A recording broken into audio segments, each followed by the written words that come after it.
বালুরঘাটবাসীর জন্য বড় একটি সুখবর। সেই খবরটি হলো বালুরঘাট স্টেশন থেকে দুটি নতুন ট্রেন চালু হবে। তার মধ্যে একটি হলো বালুরঘাট থেকে ব্যাঙ্গালোর আর দ্বিতীয়টি হলো বালুরঘাট থেকে গৌহাটি পর্যন্ত। এর মধ্যে অশোক লাহিড়ী হচ্ছে রেলমন্ত্রী অশ্বিনী বৈষ্ণবের সঙ্গে দেখা করেন এবং বালুরঘাট থেকে গৌহাটি পর্যন্ত একটি নতুন ট্রেনের দাবি পেশ করেন। সাথে বালুরঘাট থেকে হিলি রেল লাইনের কাজে দ্রুত গতিতে করারও আবেদন জানান। যে বালুরঘাট থেকে গৌহাটি পর্যন্ত যে ট্রেনটি যাবে সেই ট্রেনটি নাম রেখেছেন মা বল্লা কামাখ্যা।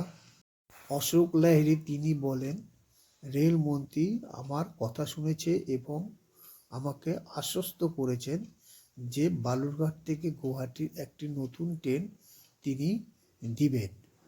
এরই মধ্যে হচ্ছে বালুরঘাটের সাংসদ সুকান্ত মজুমদার ও রায়গঞ্জের সাংসদ ওনারা দুজন রেলমন্ত্রীর সঙ্গে দেখা করেন এবং রেলের যে নতুন নতুন প্রজেক্ট এবং দুটি ট্রেনের দাবিও তিনি রেলমন্ত্রীর সামনে রাখেন।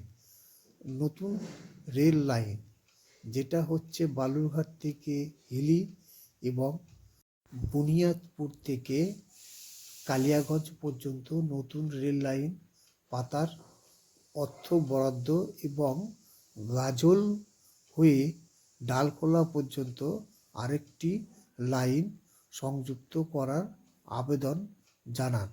রেলমন্ত্রী অশ্বিনী বৈষ্ণবকে চিঠি দিয়ে তিনি এই বিষয়গুলি তুলে ধরেন এবং রেলমন্ত্রী সেই চিঠি আশ্বস্ত করেছেন যে আমি খুব শীঘ্রই এইসব জিনিসগুলোকে কাজে ত্বরান্বিত করব।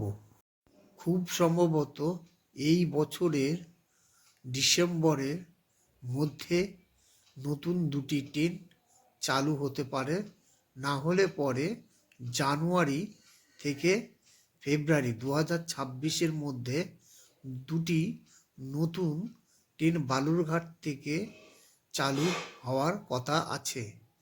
সেই ট্রেনগুলি চালু হলে বালুরঘাট বাসীর ক্ষেত্রে খুব একটি আনন্দর বিষয়, কেননা বিভিন্ন পেশেন্টকে ব্যাঙ্গালোরে যেতে হলে এখান থেকে মালদা গিয়ে বা কলকাতা গিয়ে ট্রেন ধরে ট্রেন চেঞ্জ করে তারপরে যেতে হয়।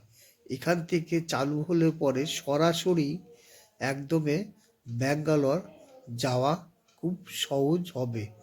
সম্ভবত শোনা যাচ্ছে অমৃত ভারত ট্রেন চালু হওয়ার কথা আছে বালুরঘাট থেকে।